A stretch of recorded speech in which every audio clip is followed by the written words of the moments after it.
Hola nuevamente y bienvenidos a este video donde les estaré hablando sobre cómo podríamos detectar fallas en nuestros modelos una vez puestos en producción, a lo que podríamos llamarle como la ciencia de datos después de la implementación. El ciclo de monitoreo y mantenimiento de un modelo es una parte crucial dentro de cualquier proyecto de ciencia de datos. Ya cuando nuestro modelo se encuentra en vivo y se ha incorporado en los diferentes productos comerciales que tiene la empresa, un fallo podría ser muy costoso para la organización. Entonces, hoy vamos a hablar sobre cómo podríamos detectar esas fallas, cuáles son las posibles causas de esos problemas y también cómo podríamos visualizar el rendimiento del modelo a través del tiempo por medio de un paquete en Python que se llama NaniML. Entonces, los invito a que se queden durante todo este video para compartirles esta información que es muy importante que lo tengan en cuenta cuando ya están implementando o cuando ya han implementado un algoritmo de Machine Learning. Entonces, vamos a hablar sobre ese tipo de detección de fallas silenciosas. ¿Por qué silenciosas?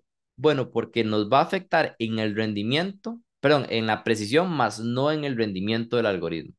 Entonces, como bien saben ustedes, cada vez son más las empresas que se empiezan a ver impulsadas por modelos de Machine Learning. Entonces, nosotros también deberíamos de tener herramientas que se encuentren listas y actualizadas para evitar posibles problemas.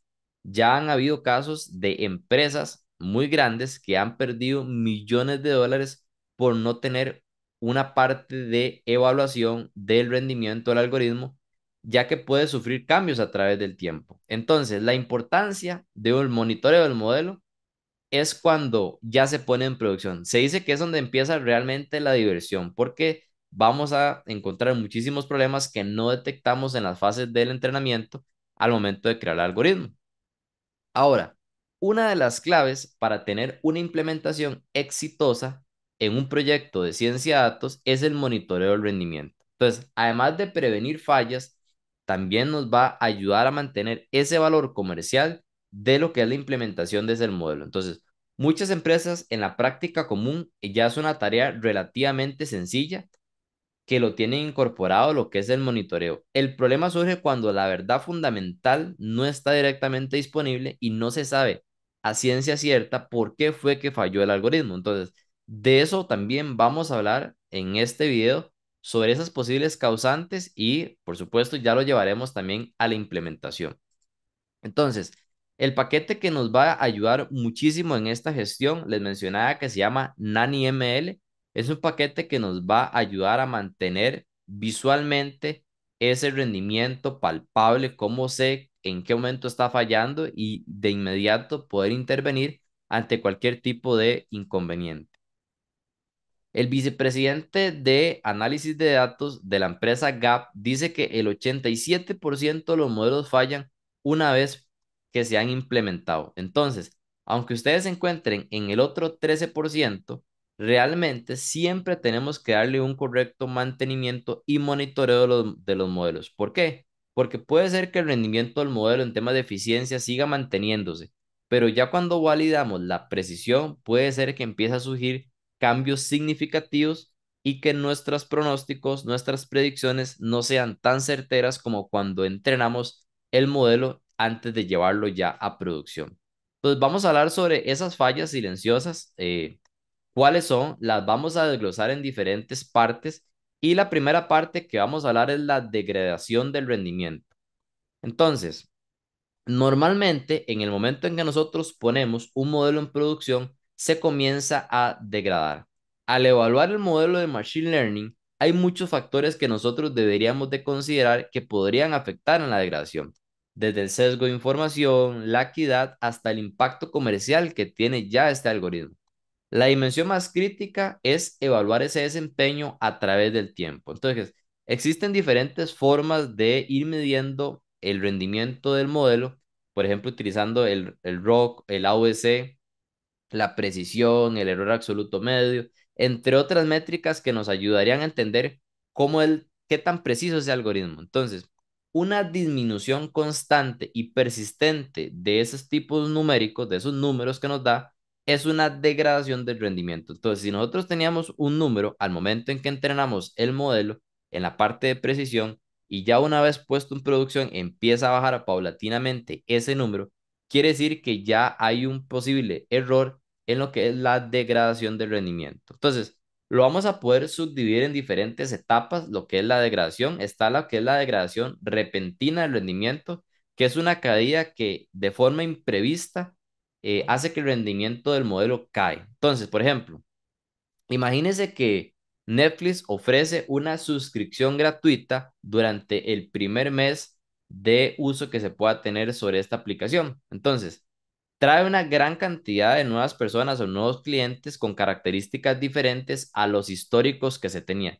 Entonces, lo que va a resultar en una deriva de datos de entrada. Esto puede conducir de forma paulatina a una caída repentina en el rendimiento del modelo, ya que el modelo ya no va a poder predecir con precisión qué clientes probablemente abandone y cuáles podrían quedarse, ¿verdad? Entonces, a partir de ese ingreso masivo de datos, pues podríamos tener problemas en la predicción, ya que el modelo no va a saber cómo comportarse por ese mes de suscripción gratuita que muchas veces nos ofrecen. Otro de los problemas que podríamos tener es la degradación gradual de rendimiento, que es cuando el modelo va disminuyendo gradualmente en el tiempo. Entonces, por ejemplo, eso quiere decir que si nosotros entrenamos un modelo, por ejemplo, para detectar spam, con el set de datos de entrenamiento, los correos puede ser que se empiecen a clasificar de forma eficiente al inicio, pero conforme avanza el tiempo, en términos de algunos meses, puede ser que el modelo ya no esté funcionando tan bien como cuando lo entrenamos y empiece ya a dar ese tipo de problemas. Entonces, que los que antes sí clasificaba como spam ya no los esté clasificando como spam porque tiene otro tipo de características que no se tomaron en cuenta al momento de entrenarse. Entonces, estos son cosas muy importantes. Recuerden que en temas de tecnología pasa constantemente en evolución y la parte de problemas relacionados a la tecnología también evoluciona. Entonces, por eso es importante también ir dándole un monitoreo constante para que si sufre cambios que no se tomaron en cuenta al momento de entrenarlo, pues también nosotros lo podamos incorporar. Existen otros tipos de degradación de modelos, como por ejemplo de forma cíclica, en el cual por cada cierto tiempo hay un tipo de cambio abrupto que hace que nuestro modelo repentinamente baje la precisión y otros escenarios que podríamos tomar en cuenta. Entonces, es normal también que el modelo se empiece a degradar a través del tiempo. Hay otro término que podría ser una causante muy interesante, que es el fracaso del negocio una vez que se puso un modelo de Machine Learning, puede ser tan exitoso o es tan bueno como en el sistema en que se pone en producción. Entonces, en los modelos de aprendizaje automático, un componente importante e integral de los procesos comerciales debería ser la plataforma que la soporta. Entonces, por supuesto, las predicciones van a ayudar a la toma de decisiones de la organización, pero nunca van a ser el punto final en el cual se dan de basar el 100% de las decisiones. Recuerden que nos va a ayudar a tener una referencia de qué tan probable va a ocurrir un evento en el futuro, pero nunca deberíamos de ser la única fuente de toma de decisiones, ¿verdad? Entonces, el éxito del negocio va a depender de que todas las partes del sistema funcionen juntas sin problemas. Entonces, lamentablemente, esto sería lo ideal, pero no siempre es el caso. Incluso si nuestro modelo se encuentra funcionando de forma eficiente, algunos procesos que se encuentran posterior a lo que es ya puesto en práctica la producción del modelo pueden fallar. Entonces, si viéramos un ejemplo de abandono de clientes, tener un modelo con el rendimiento en punto, imagínense ustedes en una situación en la que un nuevo gerente cambie el método en que utilizaban antes para retener clientes. Entonces, si antes, por ejemplo, utilizaban, no sé, llamaban a una persona y ahora envían un correo electrónico, pues puede ser que exista una mayor probabilidad para que un cliente se vaya. Entonces, la forma en que el sistema operaba inicialmente va a cambiar porque hubo una nueva toma de decisiones y el negocio hizo que impactara de forma tal vez indirecta y luego directa lo que es el rendimiento del algoritmo. Entonces, todo ese tipo de variables van a afectar en lo que es la implementación de un modelo o cuando ya se encuentra en producción. Y por último, bueno, vamos a hablar sobre lo que son los sesgos del entrenamiento. Entonces, Imaginémonos que trabajar mucho para seleccionar, preparar e implementar cuidadosamente un modelo de aprendizaje automático para la producción. Y esto suele ser una realidad para muchos científicos de datos. Nos enfocamos tanto en que ese modelo sea lo más perfecto posible que tardamos demasiado. Y cuando ya lo ponemos en producción, podemos descubrir que realmente no está funcionando tan bien como cuando lo hicimos en las fases de pruebas. Ese tipo de experiencias para muchas personas es frustrante o también es conocida como el sesgo entre la capacitación y el servicio. Entonces, básicamente en lo que se refiere es la discrepancia en el desempeño entre la capacitación o lo que nosotros le enseñamos al modelo y ya lo que fue puesto en producción. Y hay diferentes razones a las que podrían llevar este tipo de escenarios. Una de ellas es la fuga de datos. Entonces, una fuga de información sobre la variable en que tratamos de predecir en el conjunto de datos de entrenamiento es algo muy crucial. Entonces, y le podríamos llamar que es como un pecado capital en la parte del entrenamiento. El ejemplo que podríamos ilustrar para este concepto podría ser datos en temas de forecasting o series temporales, ¿verdad? Donde nosotros recopilamos información durante algún tiempo, algunos años, algunos meses, algunos días, dependiendo de lo que yo quiera predecir en el futuro. Entonces, el problema surge cuando el conjunto de datos se mezcla aleatoriamente antes de crear el conjunto de prueba. Entonces, puede llevar a la desafortunada situación de tratar de predecir el pasado a partir del futuro, ¿verdad? Algo, cosas como que no tienen sentido. Que yo tenga información tal vez del año 2023 en el cual estamos y estoy tomando el año 2023 para predecir el 2022 porque hice una mala gestión de los datos al momento de el proceso del entrenamiento. Otro que suele ser un problema muy común es el sobreajuste o el sobreentrenamiento, que es la incapacidad, podríamos decir más bien, de generalizar bien sobre los datos que no están vistos. Entonces, un problema que es muy común, nosotros nos enfocamos tanto en que esa precisión sea sumamente alta que puede ser que entrenemos demasiado los datos, los ajustemos demasiado y que la predicción sea muy eficiente, pero cuando ya los ponemos en producción va a bajar demasiado porque tenemos nuevos escenarios que no contemplamos al momento de ponerlo en producción. Entonces, por eso hay que tener un equilibrio en lo que es el sobreentrenamiento de los algoritmos para no caer en ese tipo de errores que suele tener. Otro aspecto es la discrepancia en el manejo de los datos de entrenamiento y producción, ¿verdad? Puede ser que la forma en que nosotros procesamos o transformamos o manipulamos los datos en el entrenamiento sean diferentes a como realmente se reciben ya puestos en producción. Que eso es algo que deberíamos de tener muy en cuenta en lo que es la parte de la ingeniería de características para que tenemos bien las bases del código separadas para la parte de entrenamiento y la parte de producción. Entonces, eso hay que tenerlo en cuenta siempre y evitar luego ese tipo de inconvenientes de que nos esté dando un error una vez puesto en producción un modelo. Entonces, vamos a hablar sobre cómo funciona este paquete que nos va a ayudar a que todas esas causas y problemas que les mencionaba se puedan detectar de forma eficiente y rápida una vez que el modelo ya se encuentra dentro de la producción, ¿verdad? NaniML utiliza un enfoque basado en la inteligencia artificial que nos va a ayudar a detectar esas fallas silenciosas que muchas veces no visualizamos porque el rendimiento del modelo sigue siendo bueno, pero que no vemos la precisión cómo va bajando a través del tiempo. Entonces, es un paquete que visualmente nos va a apoyar muchísimo y por supuesto nos facilita muchas las tareas de monitoreo del algoritmo, ¿verdad? Que no solamente el modelo es crear el código e implementarlo, sino también darle un correcto mantenimiento y monitoreo para que sea exitosa esa implementación. Entonces, utiliza diferentes técnicas como detección de anomalías por medio de patrones inusuales que nosotros tengamos en información y es una gran técnica que nos va a ayudar a facilitar, como les menciono, nuestras tareas cotidianas. Entonces, además de hacer de una forma sencilla lo que es la parte estructural y lógica de este modelo, nos va a ayudar muchísimo en que visualmente nos apoya a que por medio de algún indicador nos dice, mira, este modelo bajó el umbral de aceptación de puesto en producción y ya estamos teniendo algún tipo de errores de los que les mencioné anteriormente. Entonces, como tiene alguna interfaz muy interactiva, nos va a ayudar a que si se da ese cruce de lo normal a tener ya una anomalía, pues lo podamos atacar de forma inmediata y no esperemos hasta que ya tengamos pérdidas que impacten de forma negativa lo que es el modelo.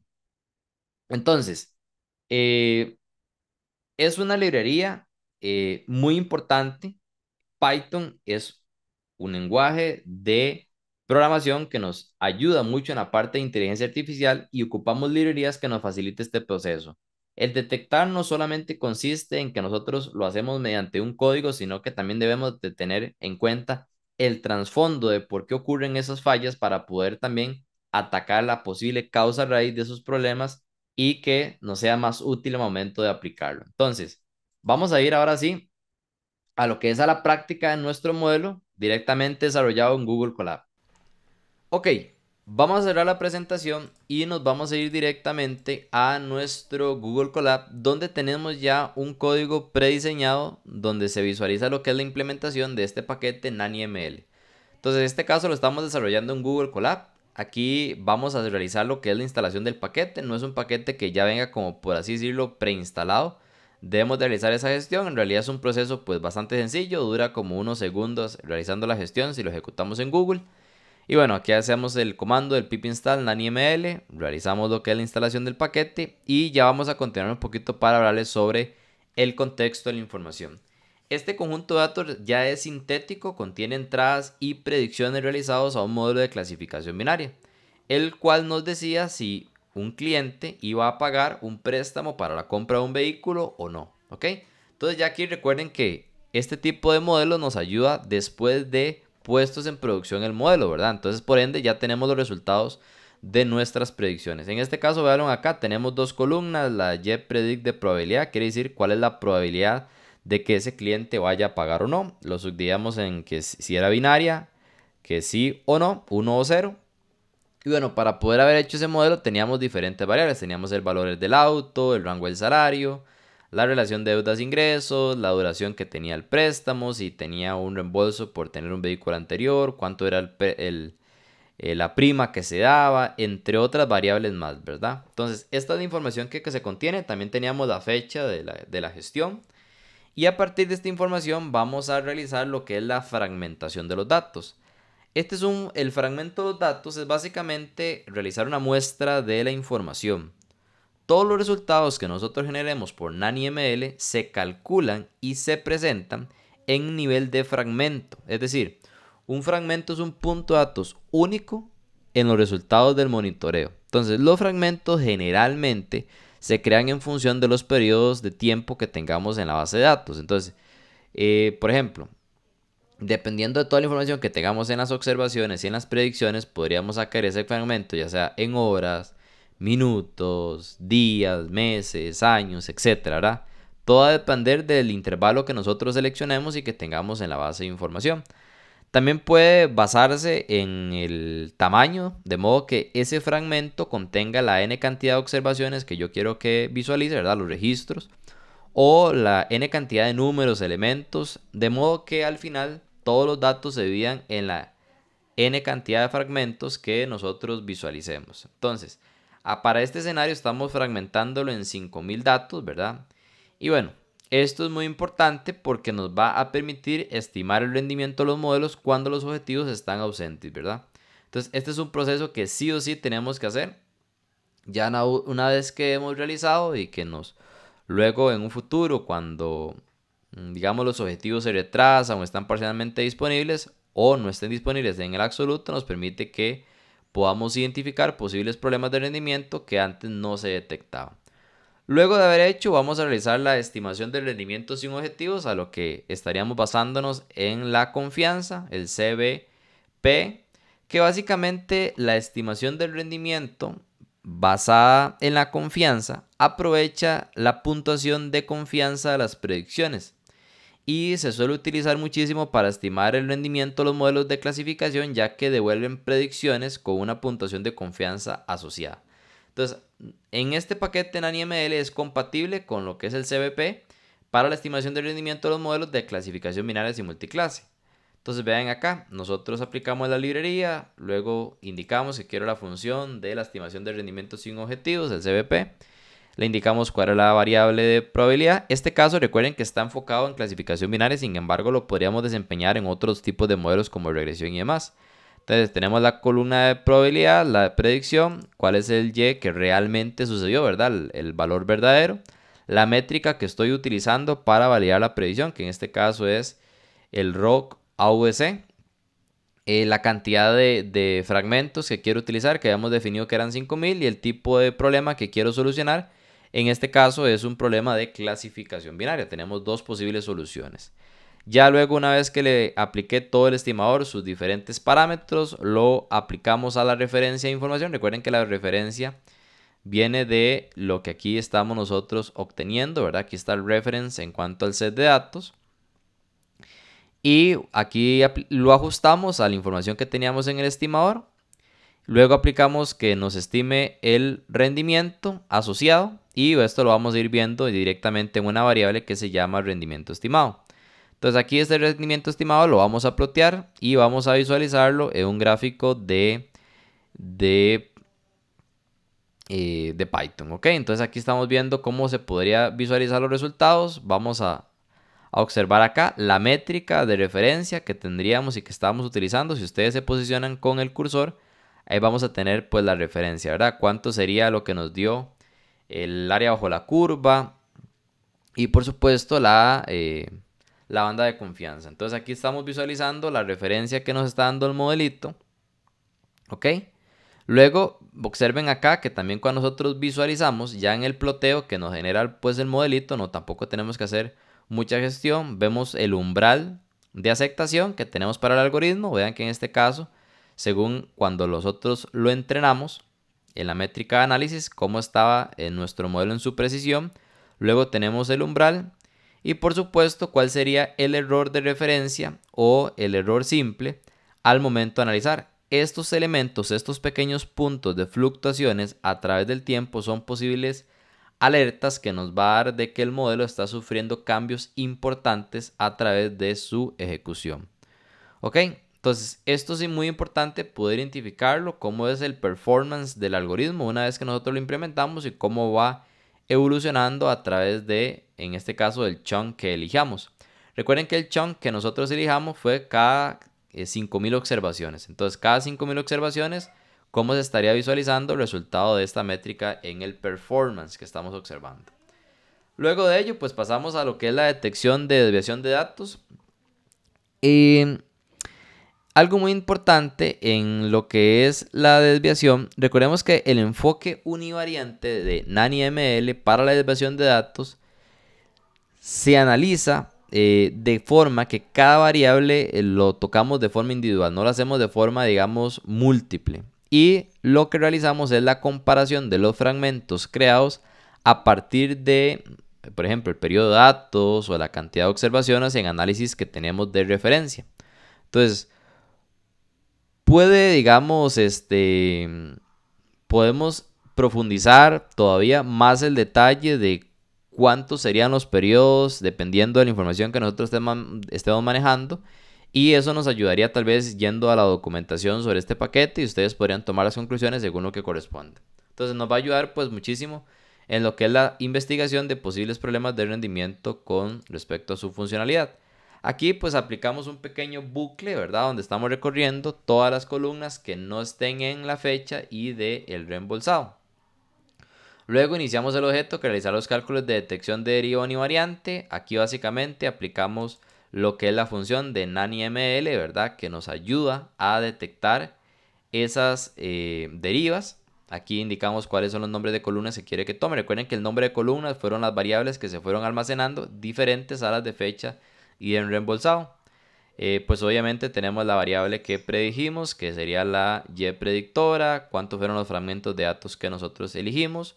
Luego tenemos los famosos test, ¿verdad? Aquí estamos utilizando el de Kolmogorov-Smirnov y el de Jensen-Jansson.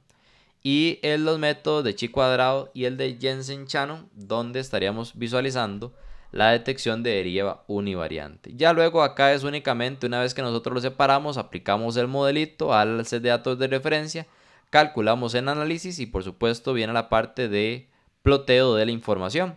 Entonces ya este segmento de la figura donde yo defino qué es lo que voy a visualizar, lo vamos a ver representado en la métrica en la parte inferior, ¿verdad? Entonces, en la parte de la duración del préstamo, ¿verdad? Estas son cada variable, pues obviamente la métrica que se estaría midiendo, cuál sería el umbral de confianza y las alertas que nos darían en cada una de las variables X que podrían cambiar a través del tiempo. Entonces aquí tendríamos todas las X que habíamos visto: duración de préstamo, deuda de ingresos, si se mantiene, la tenencia del conductor. Bueno, ahí podríamos ir bajando, ¿verdad? Tenemos el valor del auto, vean que podría ser una variable que cambie en el tiempo, ¿verdad? Entonces es una variable que deberíamos de tener en cuenta que podría afectar el rendimiento del modelo. Y bueno, la probabilidad que ya nos había dado si iba a estar o no iba a estar, ¿verdad? También teníamos el pago inicial, el préstamo en reembolso, y las alertas son los punticos que nos observa las gráficas que ustedes están visualizando. Entonces, NaniML pues utiliza la clasificación para ordenar las columnas en los resultados de desviación univariados, y el orden resultante puede ser bastante útil para priorizar que vamos a investigar más a fondo o abordar completamente cualquier problema con el modelo que se esté monitoreando, ¿verdad? Eso es muy importante porque ustedes vieron que en cada una de las columnas pudieron algunas ser muy variadas, por ejemplo el precio, y otras que no iban a cambiar a través de las observaciones que nosotros teníamos. Entonces, eso es muy interesante, y cuando hay muchas funciones de desviación, NaniML también puede clasificar la información según su correlación. Entonces, con los resultados de una métrica de rendimiento que nosotros vamos a elegir, nos va a ayudar a priorizar, digamos, la investigación adicional. Entonces, esta parte que ustedes van a ver acá, esto es el elemento donde vamos a poder entender las posibles relaciones.